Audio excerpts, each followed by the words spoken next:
यहाँ पर हम बात करें in a parallel resonant circuit the input impedance of circuit is. तो सर्किट का इनपुट इम्पीडेंस क्या होगा? पैरेलल रेजोनेंट सर्किट के अंदर सर्किट का इनपुट इम्पीडेंस है वो मैक्सिमम होगा, क्योंकि इम्पीडेंस है वो प्योरली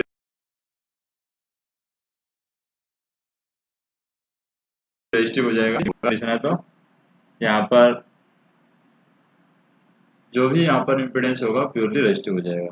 नेक्स्ट हम देखें, determine the average value of alternating current when the peak value of 14 ampere. तो पीक वैल्यू 14 एम्पियर दे रखी है, तो यहाँ पर हम एवरेज वैल्यू निकालना चाहते हैं, तो ये 2 डिवाइड बाई पाई इंटू 14 से कर सकते हैं। तो इसके अकॉर्डिंग वैल्यू आ जाएगी 8.92। तो ये हमारी क्या होगी? एवरेज वैल्यू होगी अल्टरनेटिंग करंट की। नेक्स्ट हम देखें, जैसे what will be the total impedance of a series RLC circuit when the resistance of circuit is 12 ohm, capacitive reactance of the circuit is 3 ohm, and inductive reactance of the circuit is 8 ohm connected to in series with the 220 volt 50 hertz supply. तो यहाँ पर total impedance हमें निकालनी है। तो total impedance क्या होगी? Total impedance की वैल्यू हम निकालें तो Z इक्वल टू यहाँ पर होगी Z1 plus Z2 plus Z3। Z1 की वैल्यू कितनी है? 12, रजिस्टिव है। फिर Z2 की वैल्यू क्या है? यहाँ पर कैपेसिटिव है जो कि -3 हो जाएगी J3, और प्लस नेक्स्ट दे रखी है इंडक्टिव रिएक्टेंस Z8। तो इसके अकॉर्डिंग जो वैल्यू आ जाएगी यहाँ पर 12 प्लस J5 आ जाएगी। 12 प्लस J5 को अगर हम सॉल्व करें, क्योंकि यहाँ पर पूछी है इम्पीडेंस की वैल्यू, यानी कि अंडर रूट में 12 स्क्वायर प्लस 5 स्क्वायर, तो अंडर रूट में 144 प्लस 25, तो अंडर रूट में 169 आएगा। अंडर रूट में 169 13 की वैल्यू होगी, तो ये हमारा आंसर हो जाएगा। नेक्स्ट हम देखें, जैसे कि ये क्वेश्चन है, determine the capacitive reactance. Determine the capacitive reactance of a series resonant circuit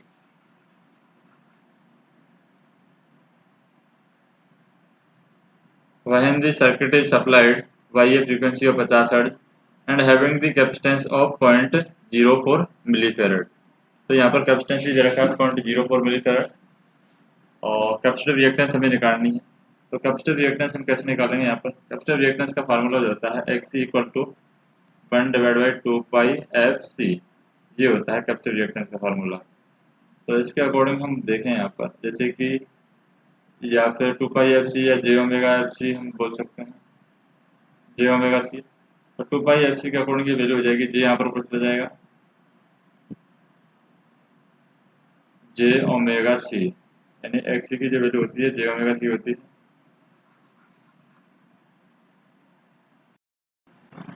तो यहाँ पर जैसे हम देखें, यहाँ पर एक्स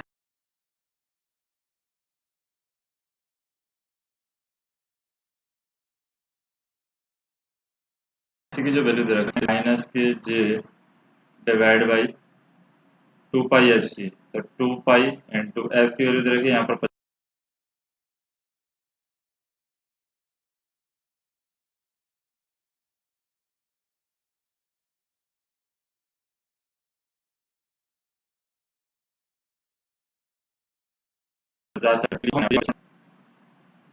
नेक्स्ट हम देखें, नेक्स्ट क्वेश्चन, जैसे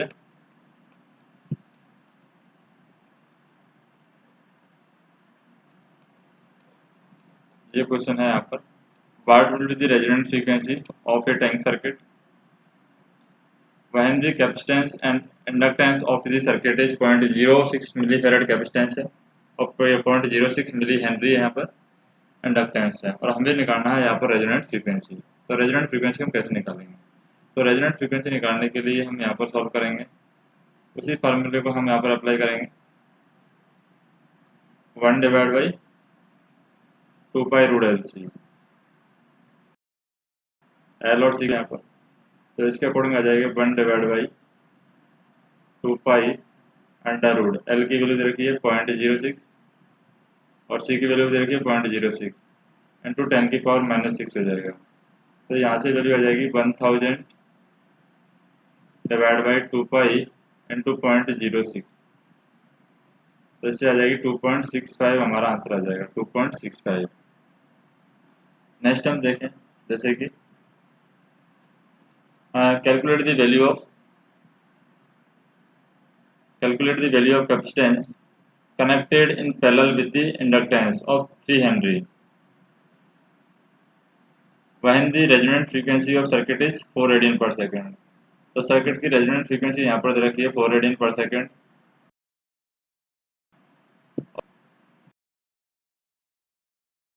यहाँ और ये कनेक्ट किया गया है parallel with the inductance of 3 Henry यानी इंडक्टिव। तो इसके अकॉर्डिंग हम सॉल्व करें तो रेजोनेंट फ्रीक्वेंसी हो जाएगी omega R equal to 1 divide by under root, और यहाँ पर एल सी की बात करें तो एल सी क्या हो जाएगा यहाँ पर 1 डिवाइड बाई स्क्वायर, और सी की बात करें हम सी इक्वल टू क्या होता है 1 डिवाइड बाई एल की वैल्यू यहाँ पर रखिए 3,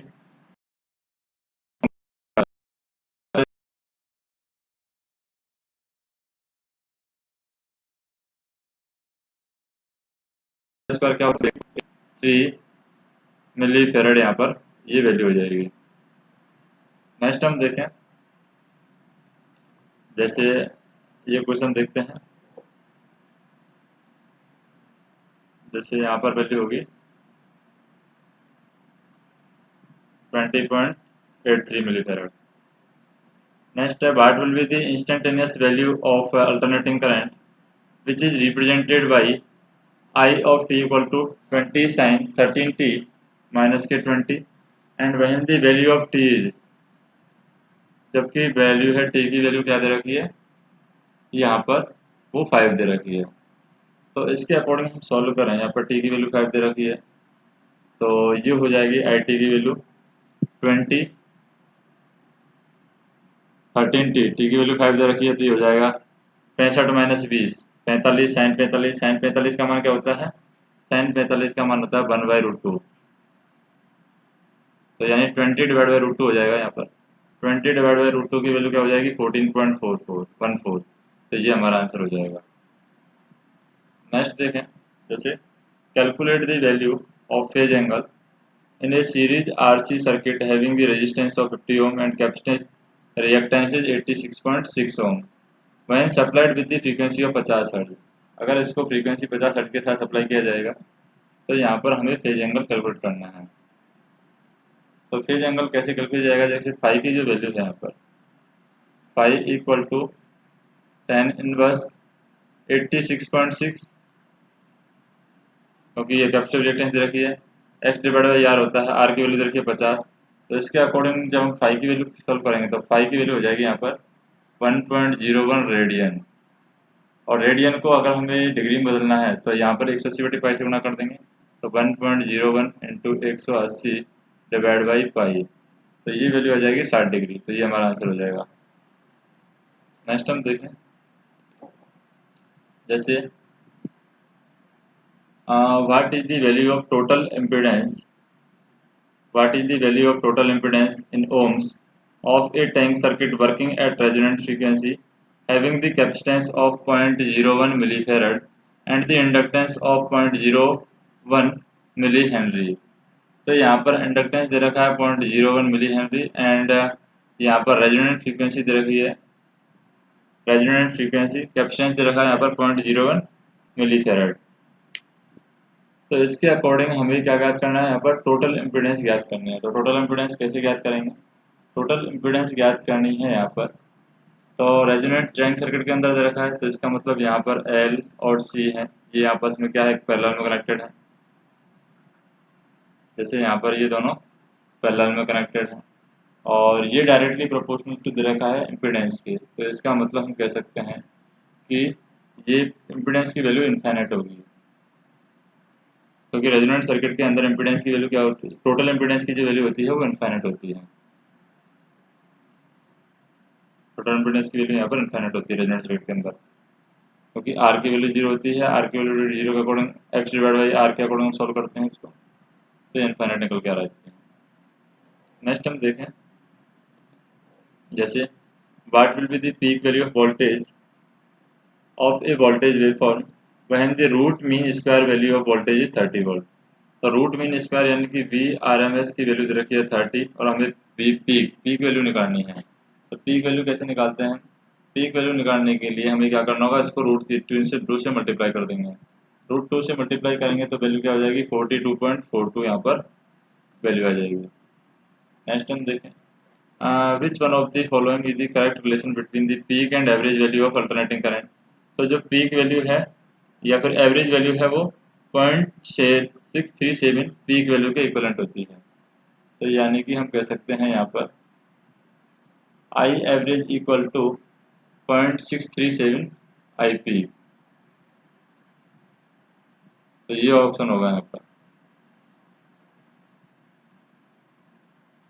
2 divide by pi I N के अकॉर्डिंग हम सॉल्व करेंगे। 0.637 आई पी, ये आई एवरेज की वैल्यू होगी। नेक्स्ट देखें,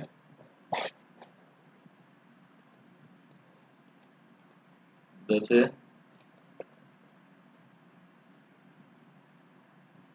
यहाँ पर दिया हुआ है, determine the resonant frequency of a tank circuit when the capacitance and inductance of circuit is given 0.08 millihenry and 0.08 millihenry। 8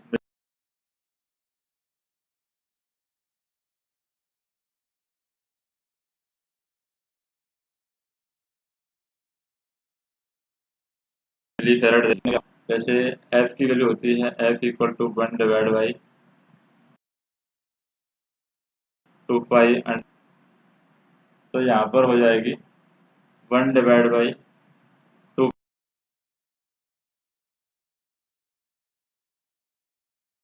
pi f,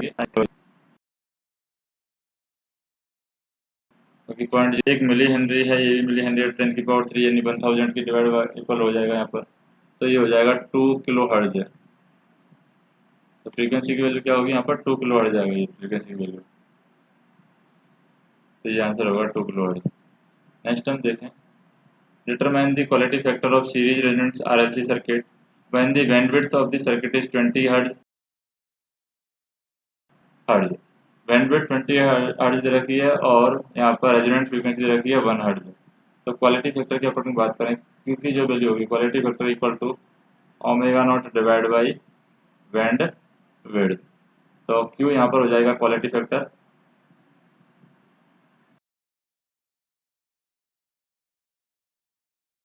quality और बैंडविड्थ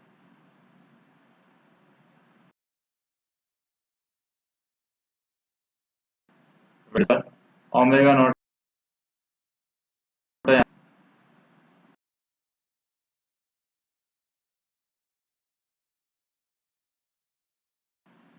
होंगे यहाँ पर। तो इसके अकॉर्डिंग यहाँ पर बात करें कि हमें क्या दे रखा है, रेजोनेंट फ्रीक्वेंसी दे रखी है,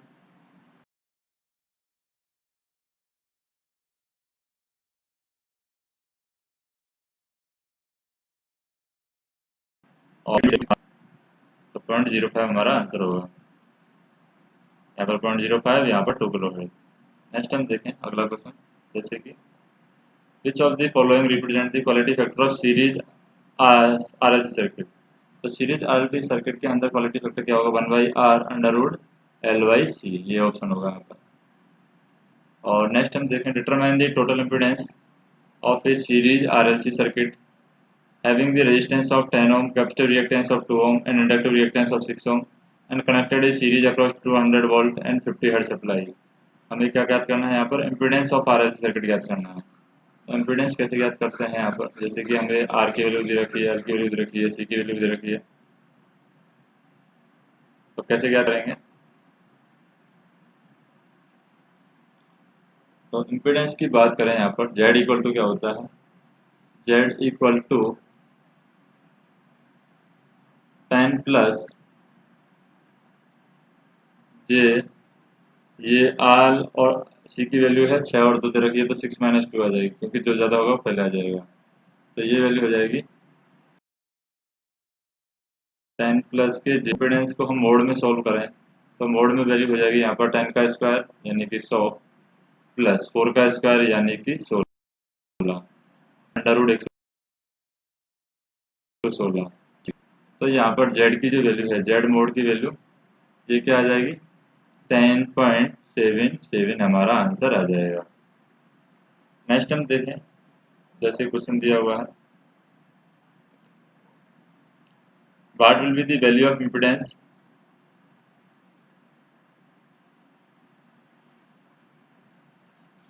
what will be the value of impedance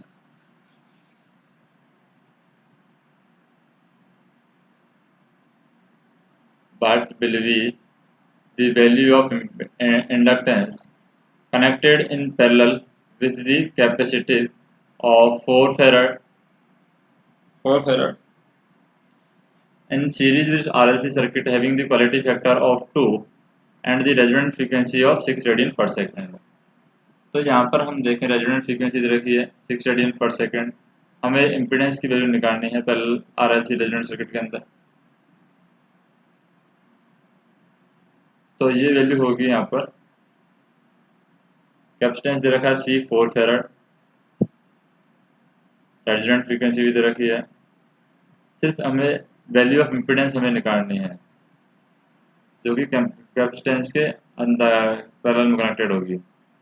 जैसे कैपेसिटर दे रखा है 4 फेराड, इसके पैरेलल में इंडक्टेंस हम कनेक्ट करते हैं और क्वालिटी फैक्टर दे रखा है 2, तो ओमेगा नॉट दे रखी है 2 रेडियन पर सेकेंड। तो इससे इम्पीडेंस की वैल्यू आ जाएगी हमारी, सॉल्व करेंगे तो क्या आएगी, 7 आ जाएगी।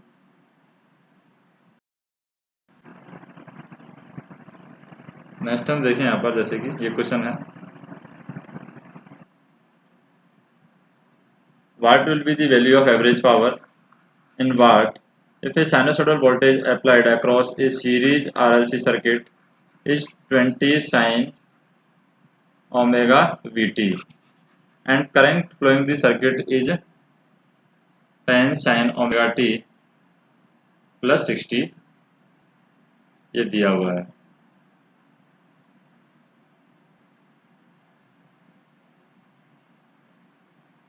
तो इसके अकॉर्डिंग हम सॉल्व करते हैं इसको।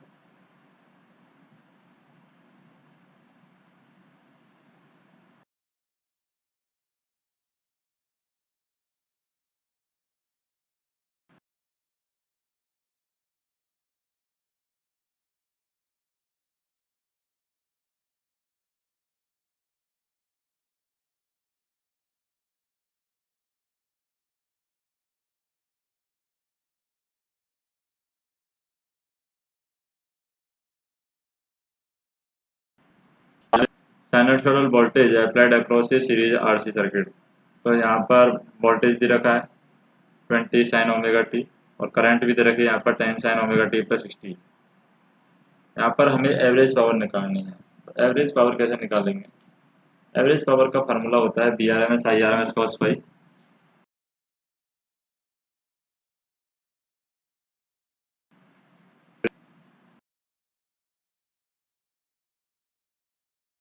पावर का फार्मूला, तो यहाँ पर BRMS की वैल्यू होती है BM डिवाइड बाई रूट 2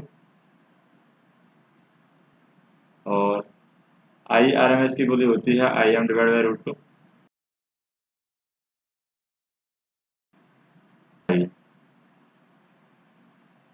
ये दिया हुआ है। अब cos फाई, फाई का मान भी यहाँ पर 60 डिग्री दे रखा है, एंगल फेज एंगल की बात करें तो फेज एंगल भी यहाँ पर कितना डिग्री दे रखा है, 60 डिग्री दे रखा है। तो ये हो जाएगा 20 divide by root 2 into IM यानी 10 divide by root 2 into cos 60। तो ये वैल्यू हो जाएगी यहाँ पर रूट 2 से रूट 2 हो जाएगा, 2 से ये कट जाएगा 10 बार, और cos 60 का मान क्या होगा, cos 60 का मान होगा जो साइन यहाँ पर 30 का मान होगा यानी 1/2। तो इसके अकॉर्डिंग हम वैल्यू को सॉल्व करते हैं, यानी 100 डिवाइड बाई 2 यानी 50 आंसर आ जाएगा। तो आंसर क्या आएगा इसका, 50 वाट इसका आंसर होगा। नेक्स्ट हम देखें,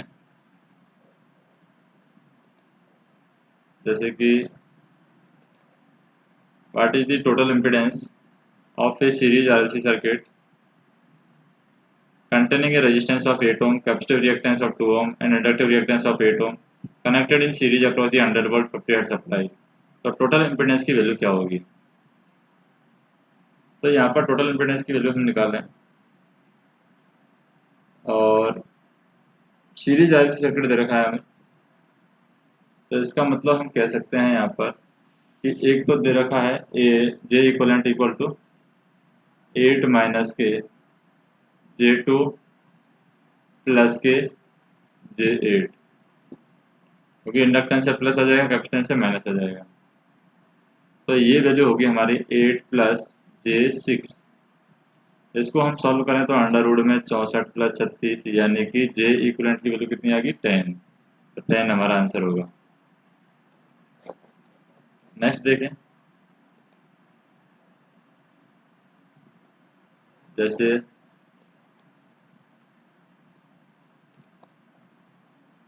यहाँ पर दिया हुआ है next question, calculate the quality factor of resonant circuit, resonant RLC circuit if the bandwidth is 30 hertz and resonant frequency is 1 hertz. तो यहाँ पर बैंडविड्थ दे रखी है 30 हर्ट्ज और रेजोनेंट फ्रीक्वेंसी दे रखी है कितनी? 1 हर्ट्ज। हमें निकालनी है यहाँ पर क्वालिटी फैक्टर। तो क्वालिटी फैक्टर हम कैसे निकालेंगे?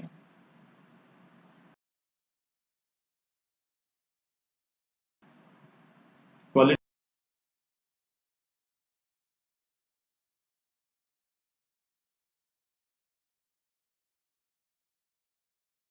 फैक्टर यहाँ पर फ्रीक्वेंसी डिवाइड बाई बैंडविड्थ हो गया हमारा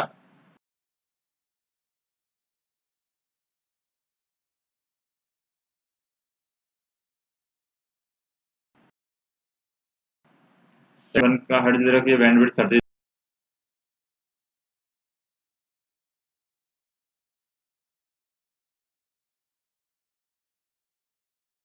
दे रखी है। तो इसका नेक्स्ट हम देखें, जैसे कि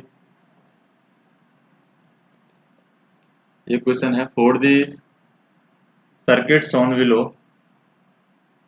the voltage across 4 milli farad capacitor.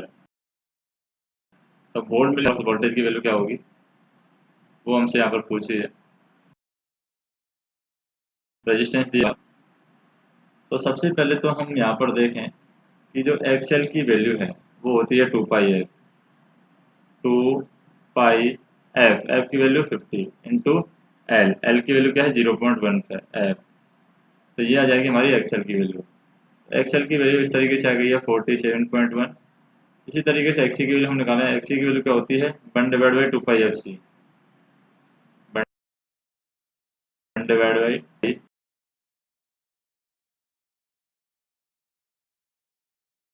F की हो जाएगा, यानी 10 की पावर 3 ऊपर से। तो हम सॉल्व करेंगे तो ये आ जाएगा 0.8। XL और XC वैल्यू हमारे पास में आ गई है। अब हमें निकालना है कि voltage across 4 milli farad capacitor, यानी VC की जो वैल्यू है वो क्या होगी। तो VC की वैल्यू हम निकालना चाह रहे हैं, तो 0.8 इसका आया, XC की value 0.8 divide by under root में यहाँ पर जिसके अक्रॉस निकालना है वो हमने लिख दिया 0.8, यानी XC की वैल्यू हमने लिख दी है, डिवाइड बाई तीनों का योग आ जाएगा, यानी कि 5 का स्क्वायर प्लस 47 माइनस 47.1 माइनस के 0.8 का स्क्वायर इंटू 220 हो जाएगी 3.73। 3.73। नेक्स्ट हम देखें अगला क्वेश्चन, जैसे for the sinusoidal waveform, for the sinusoidal waveform और for a pure sinusoidal waveform the form factor crest factor are. तो फॉर्म फैक्टर क्रीस्ट फैक्टर की वैल्यू क्या होगी? तो फॉर्म फैक्टर और क्रीस्ट फैक्टर की बात करें यहाँ पर साइनोसॉइडल वेवफॉर्म के लिए, तो ये वैल्यू हो जाएगी, हम सॉल्व करेंगे, यानी फॉर्म फैक्टर की वैल्यू क्या होती है? FRA, यानी कि RMS value divide by average value. तो ये हो जाती है VM डिवाइड बाई √2, ये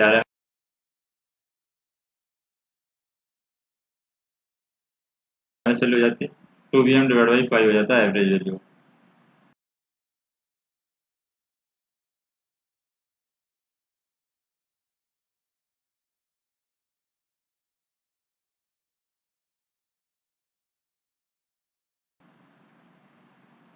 तो पीक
से बी आर एम एस की वैल्यू हम निकालें। बी आर एम एस की वैल्यू होती है यहाँ पर 40 डिवाइड बाई रूट 2, और आई आर एम एस की जो वैल्यू होती है, आई आर एम एस की वैल्यू होती है I M divide by root 2, I M divide by root 2। तो यहाँ पर हम बात करें कि एंगल दे रखा है 45 डिग्री दोनों के बीच में। क्या दिया हुआ है? 45 डिग्री। और ये हमारी वैल्यू दे रखी है आई की वैल्यू, यानी करंट वैल्यू दे रखी है। ये हमारी दे रखी है वोल्टेज की वैल्यू, यानी कि वी की वैल्यू दे रखी है। एवरेज पावर क्या होगी? Average power equal to V R M S, I R M S और कॉस। तो वी आर एम एस की वैल्यू क्या है यहाँ पर? वी एम बाई रूट 2, यानी कि 40 डिवाइड बाई रूट 2।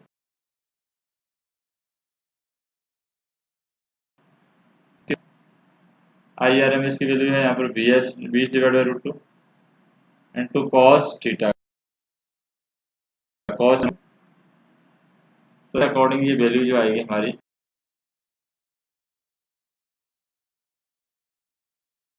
वो आ जाएगी। आंसर ये है, ऑप्शन ए ऑप्शन हमारा सही आंसर। नेक्स्ट हम देखें अगला क्वेश्चन, जैसे कि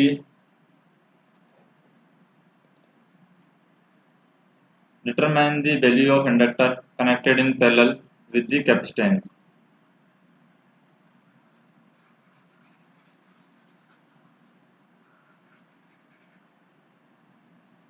जैसे determine the value of inductor connected in parallel with a carrying the quality factor of 6 and assuming the resonant frequency of 5 radian. तो यहाँ पर हमें दे रखा है कि 5 रेडियन क्या दे रखा है? रेजोनेंट फ्रीक्वेंसी रखा है। तो रेजोनेंट फ्रीक्वेंसी का फॉर्मूला होता है 1 divide by under root L C. ये हमें रेजोनेंट फ्रीक्वेंसी का फॉर्मूला होता है। रेजोनेंट फ्रीक्वेंसी दे रखा है 5 equal to 1 divide by under root. यहाँ पर हमें इंडक्टर निकालना है, एल निकालना है, और सी की वैल्यू दे रखी है कितनी? 5। तो ये 5 आ जाएगा। तो अंडर रूट को हम खोल भी दें तो ये हो जाएगी वैल्यू, एल की वैल्यू हो जाएगी यहाँ पर 5 इंटू 25, अगर खोल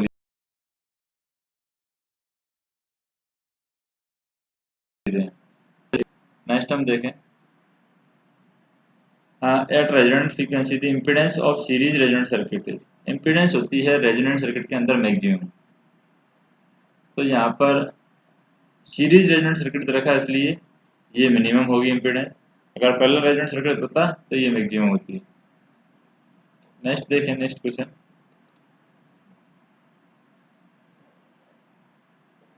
जैसे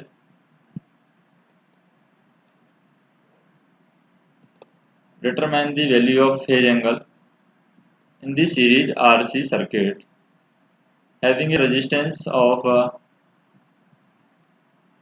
20 ohm and capacitive reactance is 11.56 ohm। Reactance दे रखा है 11.56 ohm, supplied by the frequency of 50 hertz यहाँ पर। तो फेज एंगल कैसे ज्ञात करेंगे? फेज एंगल ज्ञात करने के लिए हमारे पास में ये कॉन्सेप्ट है, जैसे कि मान लो ये करंट है और कैपेसिटर के अक्रॉस जो वोल्टेज है वो लैग कर रहा है, यहाँ पर जो एंगल बना हुआ है वो थीटा बना हुआ है, तो ये एंगल ज्ञात करना है।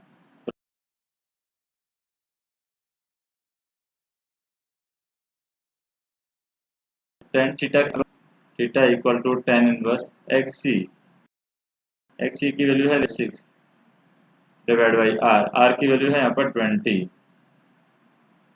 तो ये आ जाएगी थीटा की value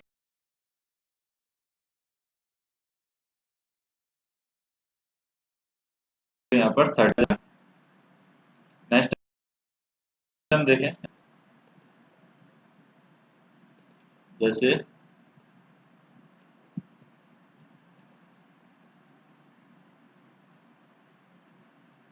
what will be the capacitive susceptance of the circuit given below? What will be the capacitive susceptance of circuit given below? तो capacitive susceptance की वैल्यू यहाँ पर क्या होगी? कैपेसिटिव सस्टेंस की वैल्यू हमने निकाला है यहाँ पर, तो ये हम निकालेंगे 1 divide by capacitance into impedance, ये कैपेसिटिव सस्टेंस की वैल्यू होगी। Capacitive susceptance equal to 1 divide by capacitance into impedance, capacitance into impedance.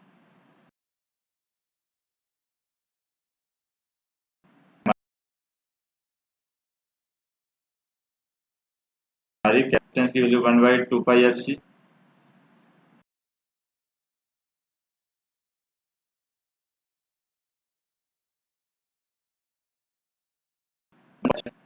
And to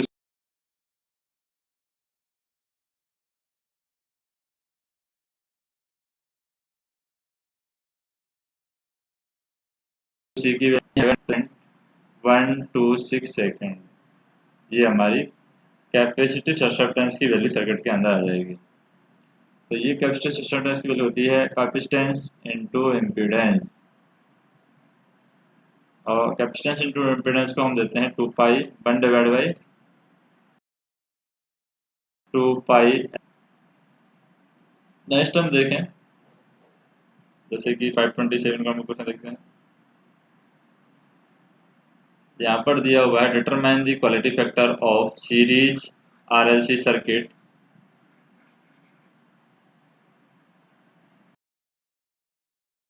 determine quality factor of a series RLC circuit when the value of capacitance is 0.02 millifarad and the value of inductance is 8 millihenry and the value of resistance is 40 ohms। तो यहाँ पर quality factor हमें निकालना है।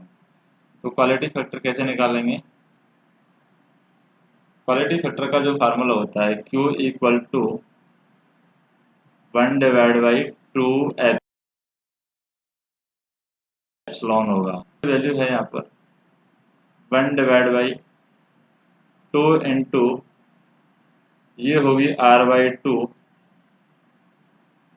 And under root L/C/L होगा,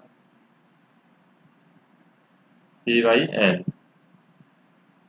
इसके according हम quality factor को सॉल्व करेंगे, यानी कि क्वालिटी फैक्टर का हमें डिसाइड करना है। तो क्वालिटी फैक्टर की वैल्यू होगी सीरीज आरसी सर्किट के अंदर, वैल्यू ऑफ कैपेसिटेंस है वो 0.2 मिली फैराड दे रखी है and the value of inductance है वो भी यहाँ पर दे रखी है 8 milli henry, value of resistance है वो दे रखी है 40 ओम, और क्वालिटी फैक्टर हमें इसी से निकालना है।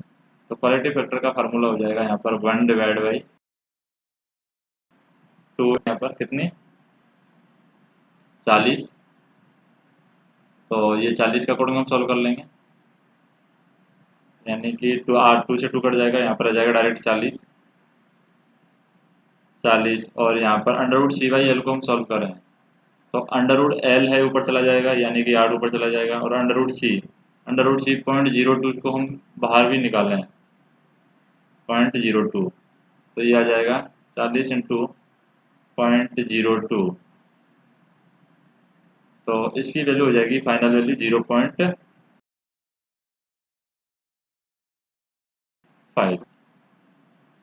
जैसे एंगुलर वेलोसिटी ऑफ वेवफॉर्म यहाँ पर दी हुई है।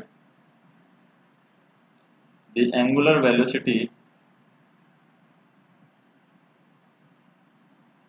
Of waveform is given by 440 radian per second. Calculate the frequency of waveform. तो अब फ्रीक्वेंसी हमें निकालनी है, जैसे कि ओमेगा इक्वल टू होता है 2πf,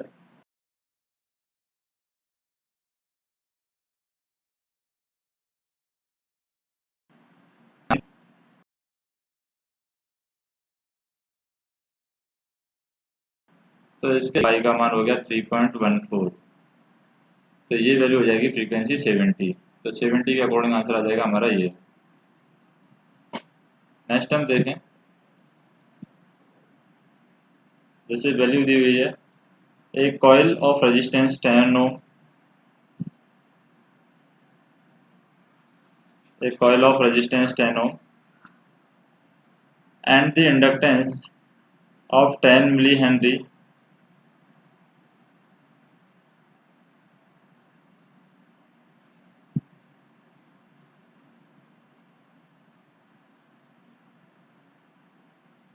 a coil of resistance 10 ohm and inductance of 10 millihenry is connected in series with the point. Find the value of current at the resonance if the current circuit is connected across 10 volt supply। Circuit को 10 volt supply के साथ में connect कर दिया जाए,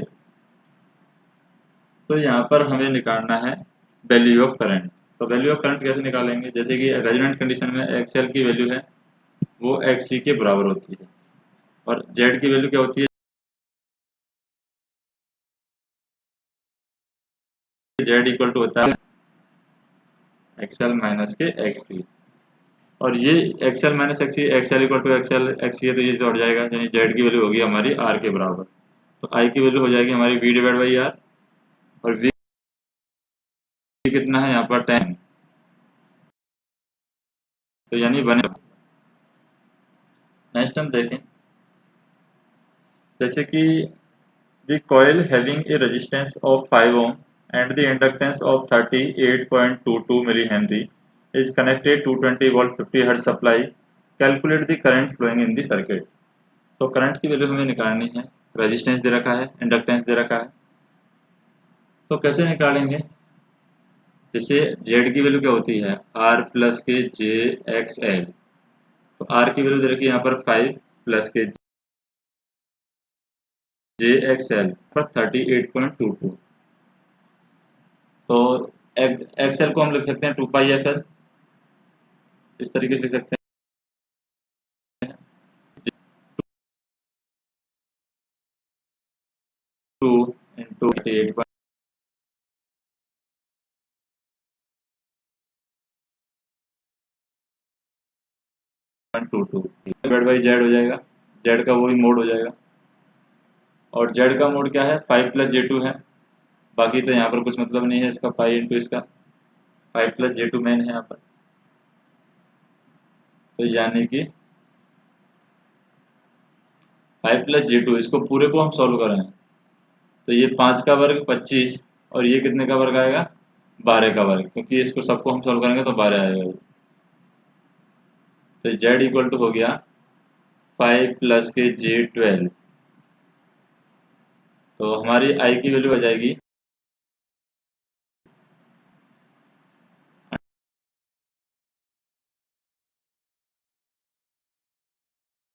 under root. Next हम देखें, जैसे कि इक्वेशन देखते हैं, a parallel circuit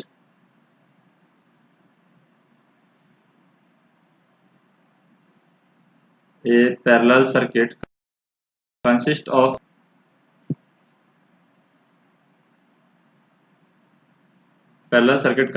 coil whose resistance and inductance of 10 ohm and 250 millihenry respectively and connect to the parallel with circuit। तो सर्किट की हमें रेजोनेंट फ्रीक्वेंसी हमें निकालनी है। तो रेजोनेंट फ्रीक्वेंसी का फार्मूला क्या होता है, F equal to 1/2 pi √LC। ये रेजोनेंट फ्रीक्वेंसी का फार्मूला होता है। अब यहाँ पर हमें दे रखा है कि 10 और 250 का क्या है, इंडक्टेंस और रेजिस्टेंस। इसके पैरेलल में जैसे कि 10 और 250 का बनाए हम रेजिस्टेंस और इंडक्टेंस, इसके पैरेलल में दिया हुआ है कैपेसिटेंस, जो कि दे रखा है 0.0025 फेराड का। ये रेजिस्टेंस की वैल्यू 10 है और ये इसकी वैल्यू। अब हमें क्या दिया हुआ है यहाँ पर, जैसे तीनों चीज़ दे दी। अब वैल्यू हम एफ की वैल्यू हम निकालें, क्योंकि एल और सी की वैल्यू तो यहाँ पर दे रखी है, एल की वैल्यू दे रखी है, सी की वैल्यू दे रखी है। तो फ्रीक्वेंसी की वैल्यू हो जाएगी यहाँ पर 1.3 हर्ट्ज। सी की वैल्यू होगी, मान लो हमने फ्रीक्वेंसी की वैल्यू कैलकुलेट कर ली है 201.3, और यही हमें आंसर निकालना था 201.3। नेक्स्ट हम देखें, जैसे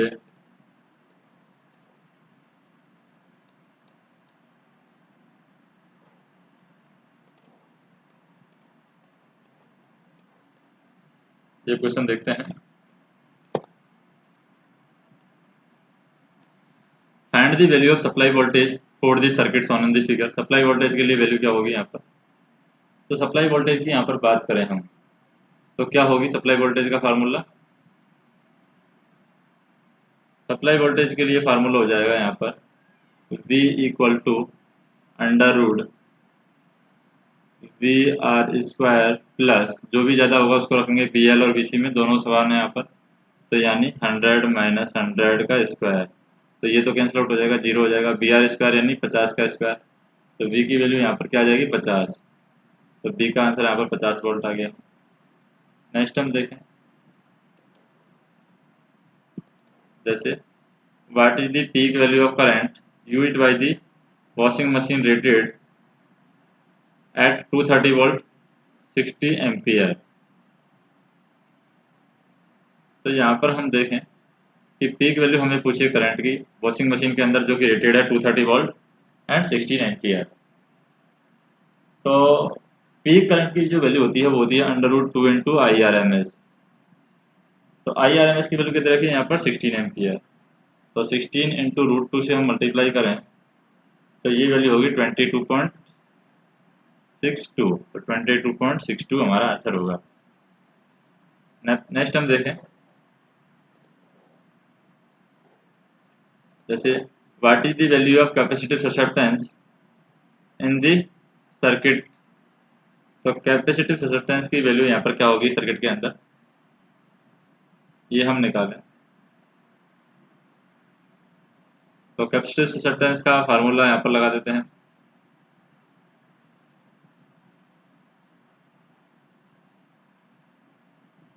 कैपेसिटिव ससेप्टेंस का फार्मूला हम यहाँ पर लगाएंगे तो क्या होता है, कैपेसिटी 1/बाई कैपेसिटिव इंडक्टेंस होता है कैपेसिटिव ससेप्टेंस का फार्मूला, कैपेसिटिव इम्पीडेंस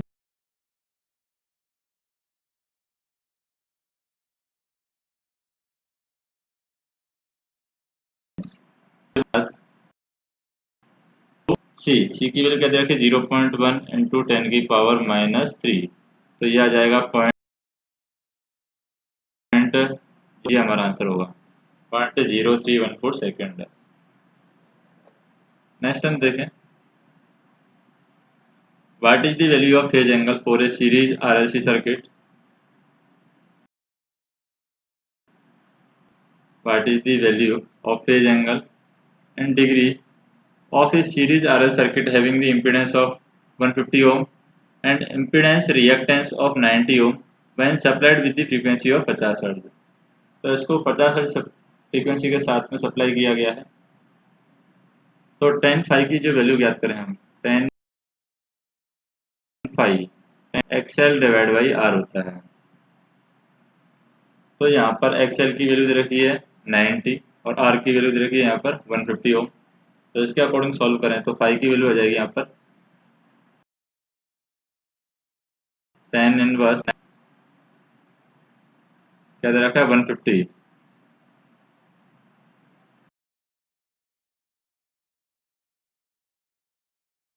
तो ये आ जाएगी फाई की वैल्यू आ गई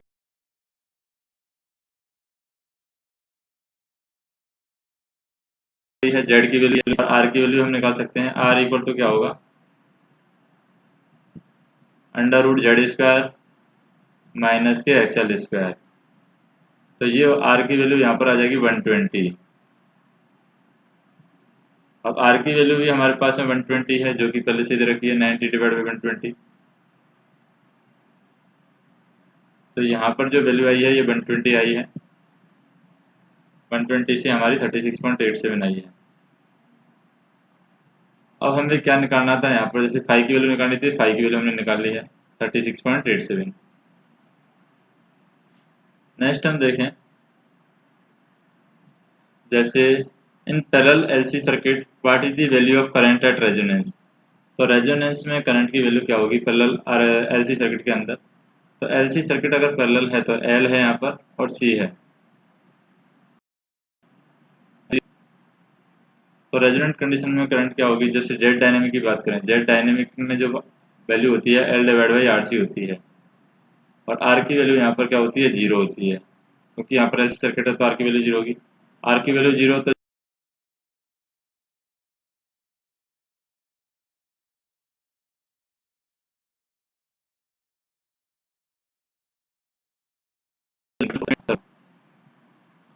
नेक्स्ट हम देखें अगला क्वेश्चन।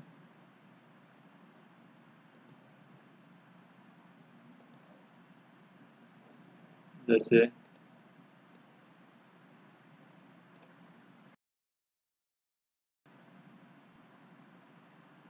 यहाँ पर हम देखें question, in RLC circuit supplied from a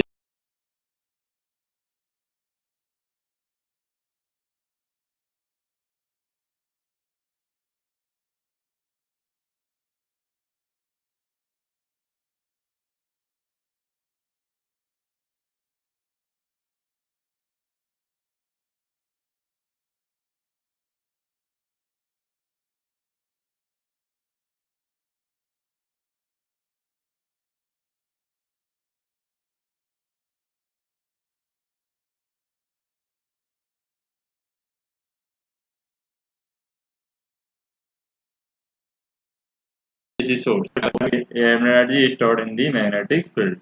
तो डी ऑप्शन यहाँ पर सही होगा। नेक्स्ट देखें, जैसे certain RL series combination is connected, certain RL series combination is connected 50 Hz single phase AC supply।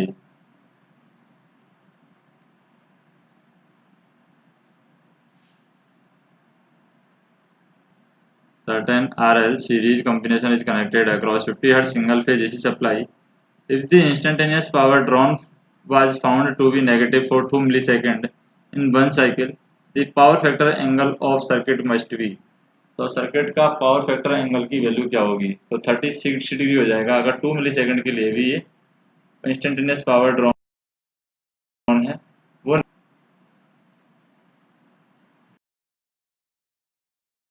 यहाँ पर हम देखते हैं जैसे कि इन RL circuit figure feed from the constant voltage, constant magnitude variable frequency sinusoidal voltage source V input at 100 Hz।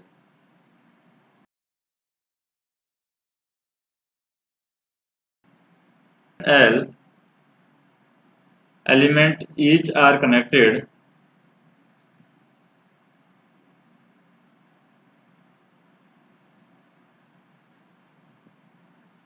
in RL circuit of the figure is feed from constant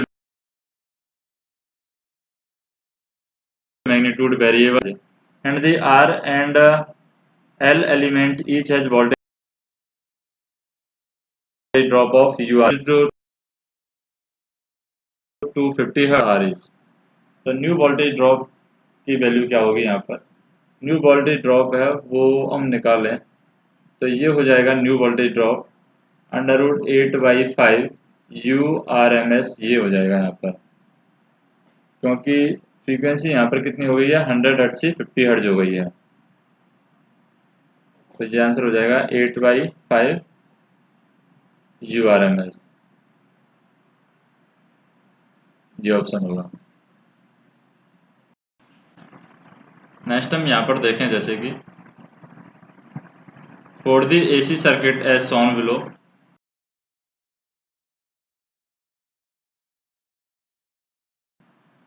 voltage है वो 120 volt है, तो value of inductor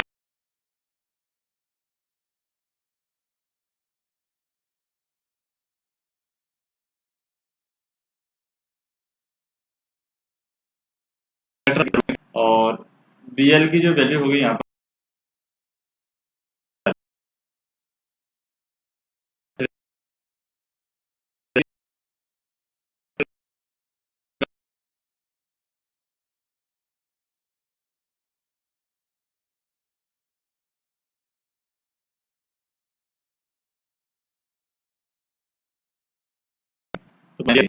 90,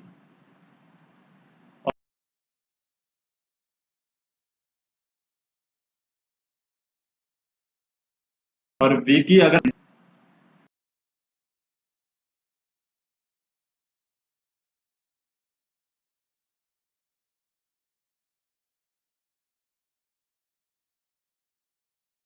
और ये हो गया यहाँ पर,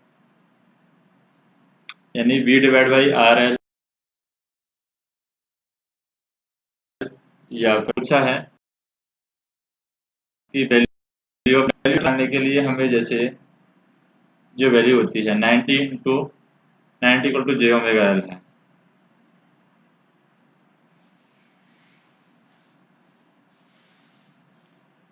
यानी कि V की value I into XL, XL की वैल्यू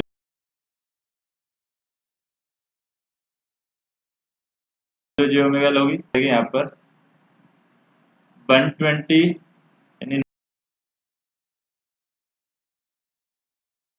90 है, तो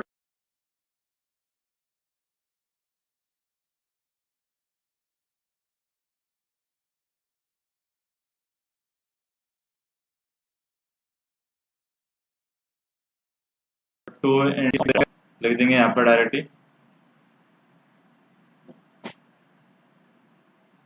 ओमेगा 500 डिवाइड बाई L भी आ जाएगा यहाँ पर इंटू L, तो L की वैल्यू हम यहाँ से निकाल सकते हैं। और या फिर हम ऐसे भी निकाल सकते हैं कि जो I की वैल्यू होगी यहाँ पर वो क्या दे रखी है 120,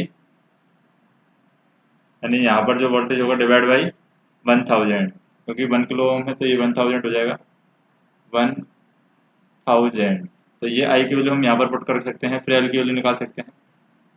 तो 90 इक्वल टू हो जाएगा 90 इक्वल टू 500 इंटू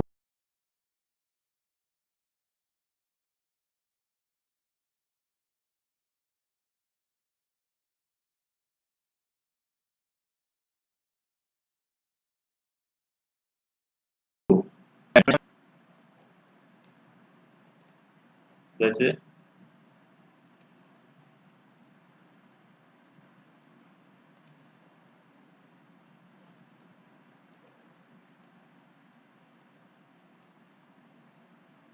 ये वैल्यू हम देखते हैं यहाँ पर,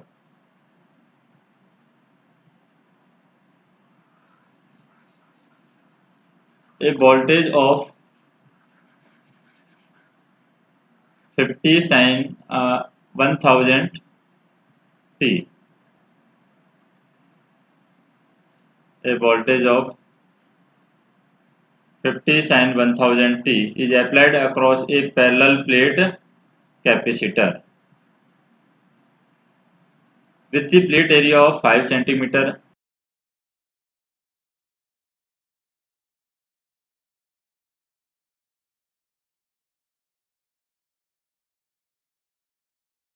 epsilon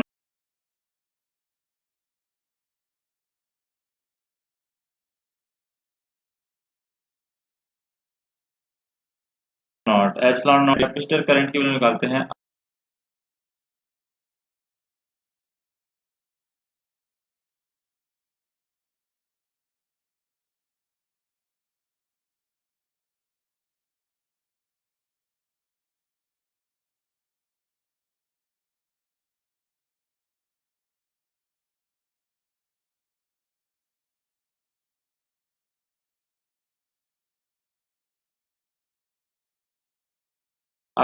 ई नॉट कॉस की पावर तो कॉस 10 की पावर 3t हो जाएगा हमारा आंसर, क्योंकि E nought A divide by D से हम सॉल्व करें तो ये एरिया दे रखा है 5, ई नॉट की value E equal to 2 E naught दे रखा है तो 2 ई नॉट हो जाता डिवाइड बाई डी, डी की वैल्यू यहाँ पर दे रखा है तो 5 mm के अकॉर्डिंग यहाँ पर हो जाएगा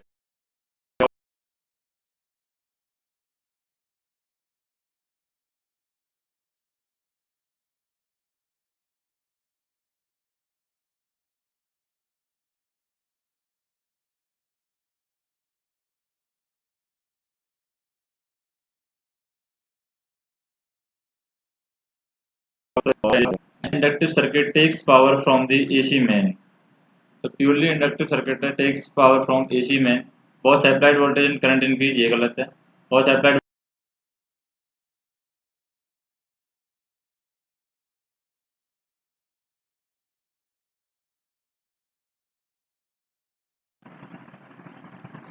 नेक्स्ट हम देखें यहाँ पर जैसे कि the RMS value of resultant current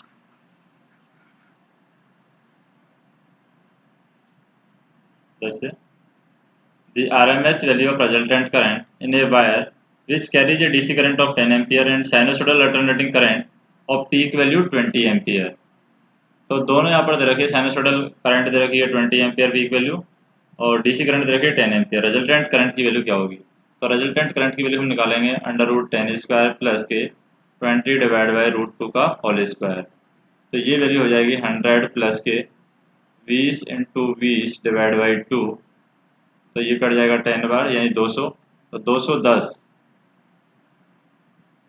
यहाँ पर आ जाएगी under root 2, 20 divide by root 2 के अकॉर्डिंग हम सॉल्व करेंगे तो 20 इंटू 20 और ये अंडर रूट की वैल्यू यहाँ पर पहले से यही है तो ये आ जाएगा अंडर रूट 300.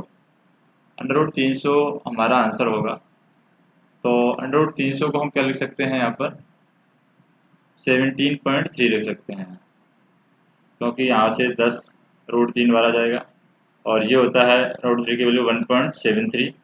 1.73 को 10 से मल्टीप्लाई करेंगे तो 17.3 आ जाएगा. नेक्स्ट हम देखें दी RMS value of sine wave 100 ampere, तो इसकी पीक वैल्यू क्या होगी? तो पीक वैल्यू हम निकालें तो यहाँ पर IM डिवाइड बाई रूट 2 हो जाएगा यानी कि 100 डिवाइड बाई रूट 2 हो जाएगा. 100 डिवाइड बाई रूट 2 के अकॉर्डिंग हम यहाँ पर निकालें, लेकिन यहाँ पर पीक वैल्यू पूछी है तो पीक वैल्यू क्या होती है 100 रूट 2 हो जाएगी पीक वैल्यू. अगर हमें RMS वैल्यू से पीक वैल्यू पूछी है तो यहाँ पर पीक वैल्यू हो जाएगी 14 यानी कि हम कह सकते हैं 141.4 क्योंकि इसको रूट 2 से मल्टीप्लाई कर देंगे. नेक्स्ट हम देखें square wave is feed to RC circuit. अगर RC सर्किट में स्क्वायर वेव देते हैं तो क्या होता है यहाँ पर स्क्वायर वेव में अगर स्क्वायर वेव फीड करें हम RC सर्किट में तो voltage across both R and C is not square. ये यहाँ पर होगा क्योंकि voltage across R is square but C is not square, ये गलत है. दोनों के यहाँ पर स्क्वायर नहीं होता है. Voltage across C is square but R is not square. Voltage across both are square तो ये बोथ स्क्वायर भी नहीं होगा. अगर RC सर्किट के अंदर स्क्वायर वेव दे रहे हैं तो शॉर्टूथ वेव निकलती है ना कि स्क्वायर, तो ये गलत है यहाँ पर. तो ऑप्शन क्या है फोर्थ यहाँ पर नॉट स्क्वायर है. Then the voltage across both R and C R nought square. Next हम देखें जैसे a series circuit containing a passive element has the following है करंट, अप्लाइड वोल्टेज. करंट की वैल्यू दे रखी है यहाँ पर ये 4 cos 2000 t plus 13.2 degree. Voltage की वैल्यू दे रखी है 200 sin 2000 t plus 15 degree. Then circuit element R, तो सर्किट एलिमेंट किस टाइप के होंगे?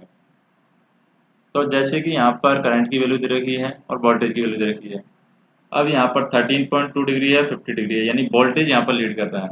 करंट लीडिंग दी वोल्टेज, तो करंट यहाँ पर लीड कर रही है वोल्टेज से. 4 cos है यहाँ पर और ये 200 cos है.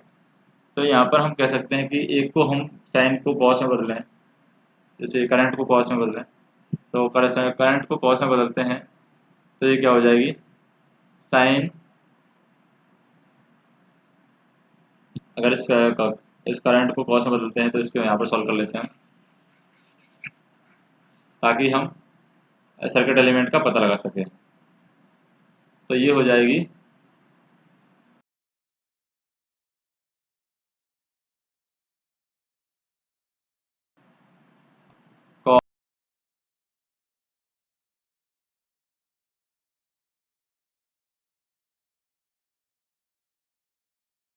कॉस वैल्यू हो जाएगी।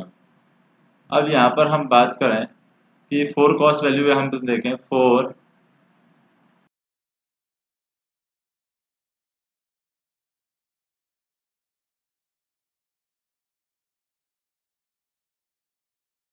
है 90 प्लस 2000 टी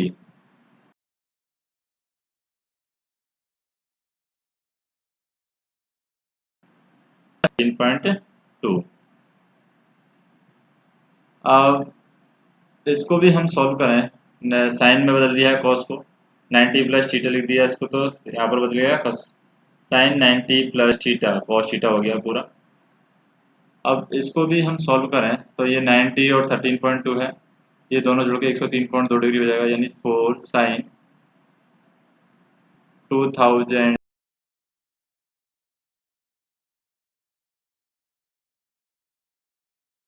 टी, ये 50 डिग्री रह गया। करंट यहाँ पर 60 लीड कर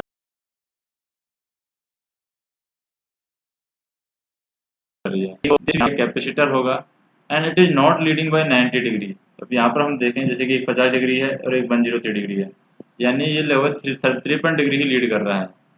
तो यहाँ पर एग्जैक्ट 90 डिग्री लीड करता तो सिर्फ कैपेसिटेंस रहेगा, लेकिन यहाँ पर एग्जैक्ट 90 डिग्री नहीं ना करके ये कम डिग्री, यहाँ पर कैपेसिटेंस और रेजिस्टेंस दोनों ही रहेंगे। तो आंसर क्या होगा, ये ऑप्शन होगा आंसर। नेक्स्ट हम देखें, a 10 milli henry inductor carries a sinusoidal current of 1 ampere RMS at the frequency of 50 Hz, then the average power dissipated by the inductor is। तो average power dissipated by the inductor क्या होगा, यहाँ पर 0 वाट होगा, क्योंकि अगर inductor दे रखा है, साइनोसोडल करंट दे रखी है, तो साइनोसोडल करंट के अंदर जो एवरेज पावर होती है वो 0 होती है। इंडक्टर यहाँ पर एनर्जी चेंज को अलाउ नहीं करता है, यानी कि इंडक्टर एनर्जी को एसी को यहाँ पर अलाउ करेगा, तो यहाँ पर पावर 0 हो जाएगी, क्योंकि एवरेज पावर साइनोसोडल वेवफॉर्म की 0 होती है।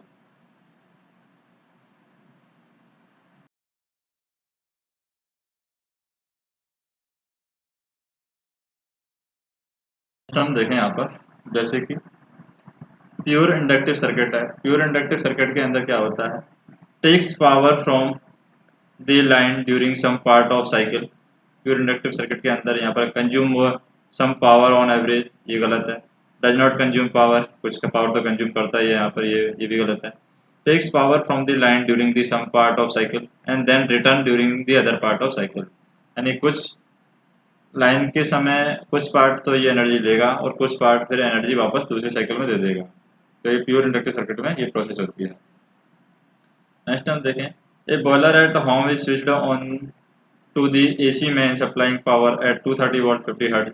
The frequency of instantaneous power consumed is. तो इंस्टेंटेनियस पावर के द्वारा जो फ्रीक्वेंसी कंज्यूम किया जाएगी वो कितने की जाएगी, तो इंस्टेंटेनियस पावर के द्वारा तो कंज्यूम की जाएगी वो 2 टाइम्स फ्रीक्वेंसी होगी। यहाँ पर जो 50 हर्ट्ज रखी है उसका डबल कर देंगे तो ये 100 हर्ट्ज हो जाएगी, तो ये हमारा आंसर होगा 100 हर्ट्ज। नेक्स्ट हम देखें, 2 sinusoidal of same frequency amplitude and phase difference are added. अगर 2 साइनोसॉइडल है सेम फ्रीक्वेंसी के लेकिन डिफरेंट एम्पलीट्यूड है उनका, और एंड फेज डिफरेंस है वो भी डिफरेंट है लेकिन फ्रीक्वेंसी यहाँ पर सेम है, तो यहाँ पर रिजल्टेंट क्या होगा, साइनोसॉइडल ऑफ सेम फ्रीक्वेंसी।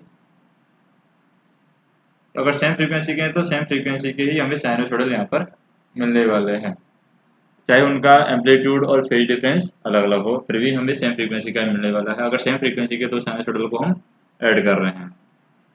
बाकी क्वेश्चन हम नेक्स्ट वीडियो में देखेंगे।